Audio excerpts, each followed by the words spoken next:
అంటే ఎవరన్నా మీ తమ్ముడిని కొంత ఇన్ఫ్లుయెన్స్ చేసి లేకపోతే డబ్బులు ఇచ్చి ఇట్లా అటాక్ చేయించడం మీద ఏమైనా అనుమాన పడుతున్నారా? అటువంటి ఏం లేదు సార్, అటువంటి అనుమానాలు ఏం లేదండి. డబ్బులు ఇచ్చినాక ఇదంతా అండి, డబ్బులు చేయించినాక అంత ఆల్రెడీ వైఎస్ఆర్ పార్టీ అదే అభిమానం అతను. ఓకే, అభిమానం అతను జగన్ గారి కటౌట్ కూడా పెట్టడం జరిగింది. మేము కూడా మాకు అడిగారు కూడా, జగన్ ఫోటో ఇచ్చారు మీరు ఏమో అవసరం పెట్టుకున్నారు మళ్ళీ తీసుకుని కూడా అడిగారు. అప్పుడు కూడా ఖండించాం మేము. ఇక్కడ మొదలయ్యే విషయం ఏంటంటే ఆల్రెడీ ఈ ముఖ్య పార్టీ నాయకుడి దగ్గర ముఖ్య పార్టీ నాయకుడి మీద 2 సార్లు రెక్కీలు నిర్వహించారు.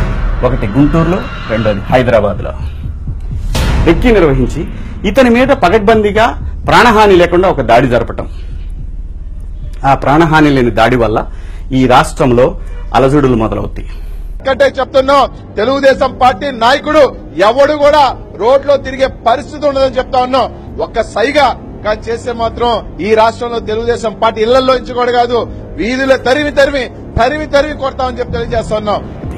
ఈ అల్లర్లు స్టార్ట్ చేసేది కూడా బీహార్ నుంచి, ఒరిస్సా నుంచి వచ్చి ఇక్కడ అల్లర్లు స్టార్ట్ చేస్తారు కొంతమంది స్లీపర్ సెల్స్.